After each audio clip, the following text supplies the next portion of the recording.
Okay, so it's the next day, and I did pull my peaches out of the freeze dryer after about 32 hours. That's what it took. And my other peaches, the balance of them, have ripened, and I am not prepared to put them in the freeze dryer just yet, but so I'm going to put them directly into the freezer, which is probably the best way to shorten the cycle a little bit. So they're all sliced, smell awesome. They've definitely ripened, which is better than the first batch. And so I've got 5 trays with lids all ready to go in the freezer. So here we are. And I wish that it were true that you could use the stones to make almond extract, but I've tried it. It doesn't work, so I have to dispose of those rather than try to make use of them. Okay, into the freezer we go. Okay, I'm making another batch of yogurt. Actually, it's already made. I'm just going to be pouring it into my little portion cups at this point. And this is the first time that I've actually just put one of these aside in the freezer to hold back to use as a starter. So hopefully it works. Normally I just keep one back in the fridge, never in the freezer, but I knew I wasn't going to make some right away, so I put it in the freezer. So at this point I'm just, as I said, filling up my little cups here. And to make yogurt, in case you haven't ever made it in the past, I use homogenized milk. You know, the heavier the milk, the better. And I bring it up to 180 degrees and then cool it down to 110. When it is 110, that's when I add the one that I have retained as a starter, so that it has the bacteria and the cultures that it needs to make a new batch. So here we go, looking good. So after that, I put it in my cooler, and I will show you how I do that as well. So right now I'm just going to put these ones aside, fill this up again so that I can continue to fill up my little individual cups. Now you don't need to make individual cups. You can pour this in like 1 or 2 containers and it'll have the same effect. I have these individual cups. I like using them, so I just, they're already ready for me anytime I want. And I usually just add a scoopful of homemade jam of my choice. It could be peach jam, it could be fresh fruit actually. But if I don't have fresh fruit in the house, then I would utilize jam in order to give it some flavor. And there are times I just like it plain, and I'll eat it plain as well. So, but if you want a flavored one, you certainly can add it after the fact as well. Almost done here. I don't remember how many little containers I make, but however there is. Okay, I've got a bit more in this, so yes, I've still got more to go.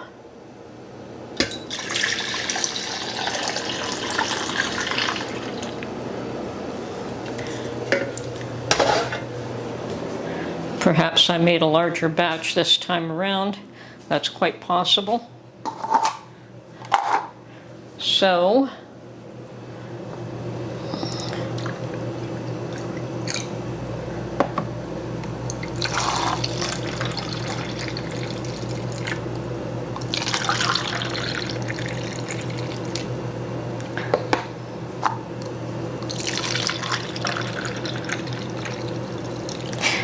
now I have another container in the sink that I had, the original one that I put in the freezer, so I'm going to wash that and fill that one up too. Okay, here's my last one. And I have a tiny bit left over that I'm going to add to a few of these cups. Waste not, waste not. Okay, at this point, just add lids. Now, I don't make yogurt all the time, but I do like to have some. And, and when I make it, I eat it every day, and sometimes 2 or 3 of these a day. I actually do enjoy them both as a snack and just if I feel like eating something.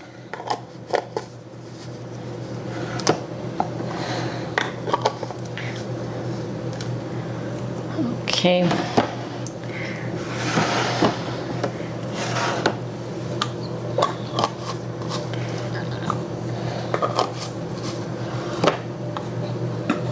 Perfect.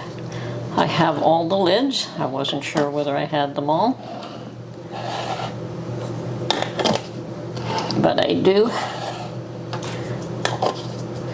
Okay, now we are going to move these aside, and I have prepared the cooler.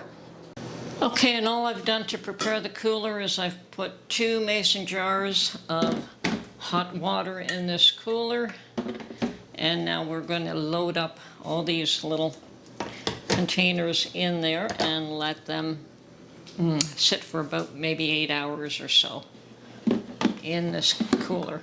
After that time has passed, then we put them in the refrigerator overnight. So, and the yogurt should be ready for the morning.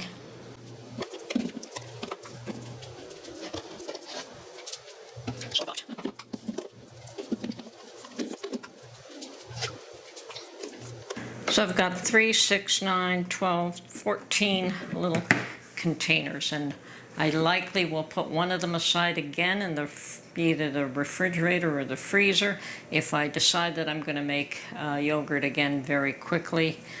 Before the last one is finished, I will just keep that in the fridge and make it before I eat the last one. And that's all there is to making yogurt. It's actually a very easy process. And if you don't have a starter, I actually just purchase ready-made yogurt, and I just purchase one that has the cultures and the bacteria in it, and one that doesn't have any flavor. Good morning, everyone. This is Tony from Her Homestead Skills. Well, we had a rainy morning this morning, so I was not able to go out for my morning walk, but instead I decided to do a little bit of shopping. There were a few things that Mark was interested in having in the house, and another few things that I was a little bit low on. So of course all the things that I don't like to freeze or can or anything like milk and butter and eggs. I wanted a little bit more of that. I decided that I wanted to make some yogurt today, so I also, as I said, wanted some fresh milk for that. And I also prepared the balance of my peaches very early this morning, and I decided to freeze them this time. And yes, they're much juicier, and the smell of the aroma of peach juice is just amazing. The one thing that I did try to do with the first batch was cut really thin slices, and I prefer them bigger chunks, so I did that this time around. Live and learn. The first time around you do something and then you decide you want to do it a little bit, something else works out a little bit better for you. So the second batch of peaches are in the freezer this time. They're not in the freeze dryer just yet, and whenever I get around to it and decide that I want to put them in the freeze dryer, I will do so. But they are ready to go in now. So that's another stage, another step out of the way. I also wanted to make a little bit more soap, and I was out of coconut oil, which is one of the base ingredients that I use. So I did pick some of that up today. And didn't realize that I was low on olive oil. So it's going to have to wait until I get some more olive oil. And this time I'll be using a different essential oil. Yeah, this is not for me, this is for my son. He asked me to make him some, and I always make him some soap when he wants it. So it's all good. And he does like the lemongrass, is it? Yes, the lemongrass scent. It's a fresh lemony scent, which is quite nice actually. So that's it for the things that I was preparing for today. And at this point I'm just keeping my eye out once again on what's going on in the world. And I think with the NATO summit, it turns out that our Prime Minister Trudeau has decided that he has a plan. Now, I wonder, a plan to meet his Canada's commitments for 2% of GDP. I have no idea where he thinks he's going to get that money from. Much as I believe we should make that commitment, people cannot afford homes, they cannot afford food, and the carbon tax is killing us. So I think he had better do something to alleviate some of the pain that the people in this country are feeling before he taxes us some more. We'll see where he plans to get it, although he claims he has made a plan to, and he's presenting a plan to meet Canada's commitments. I guess he got tired of being chewed out by everyone else. And yes, prior to the NATO summit, all I heard is how he was going to be ostracized for not even having a plan. And all of a sudden, a plan materialized. Well, I guess he got tired of being raked over the coals for something he should have been considering a long time ago. Anyway, so much for that. And next in line, of course, is Biden.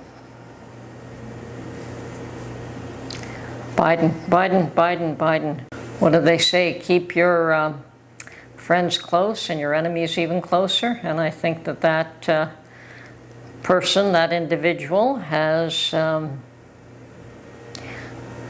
who knows how long he's going to last. It doesn't appear as though it seems as though the wagons are circling around him to get rid of him, and those voices are getting louder and louder and more frequent by the hour. I don't know how long he can withstand all the noise, and of course the situation is who can better replace him. I mean, it's a little late in the game to be changing your game plans, but one never knows. Perhaps they'll come out with some amazing scheme to help either Biden win or his successor. So we'll just have to see what happens there. But yes, interesting. And keep an eye out. Things are changing. There's going to be a lot of people not happy with the current situation and where our politicians are leading us and why they're taking us down certain roads.